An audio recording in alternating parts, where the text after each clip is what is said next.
สวัสดีครับผมแบดไลท์นะครับเดี๋ยววันนี้นะครับจะพาไปอ่าขับเล่นนะครับแล้วก็ฟังเสียงเจ้าท่อรีโอวินด้วยนะครับที่ว่าผมเพิ่งได้มาสดๆเลยนะครับเพราะก่อนหน้านี้ใส่เป็น SC เนาะเดี๋ยวจะเป็นยังไงเดี๋ยวเราไปรับชมกันครับผม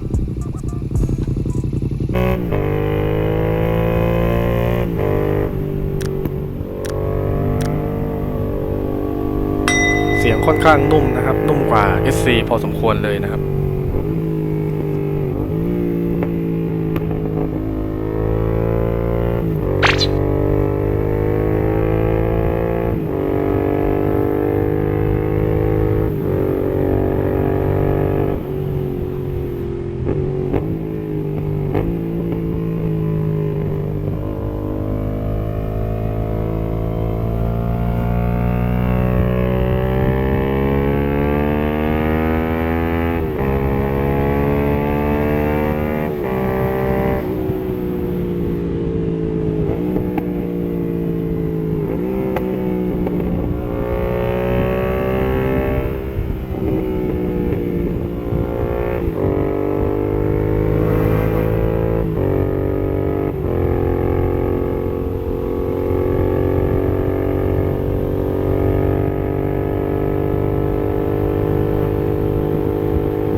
เป็นยังไงกันบ้างครับหวังว่าเพื่อนๆจะชอบคลิปแนวนี้นะครับฟังเสียงกันเพลินๆเนาะถ้ายังไงก็ฝากกดไลค์และกด Subscribe ช่องเป็นกำลังใจให้ผมด้วยนะครับเดี๋ยวคลิปหน้าเราจะไปไหนเราจะไปทำอะไรฝากติดตามกันด้วยนะครับผมสำหรับวันนี้ลาไปก่อนครับสวัสดีครับ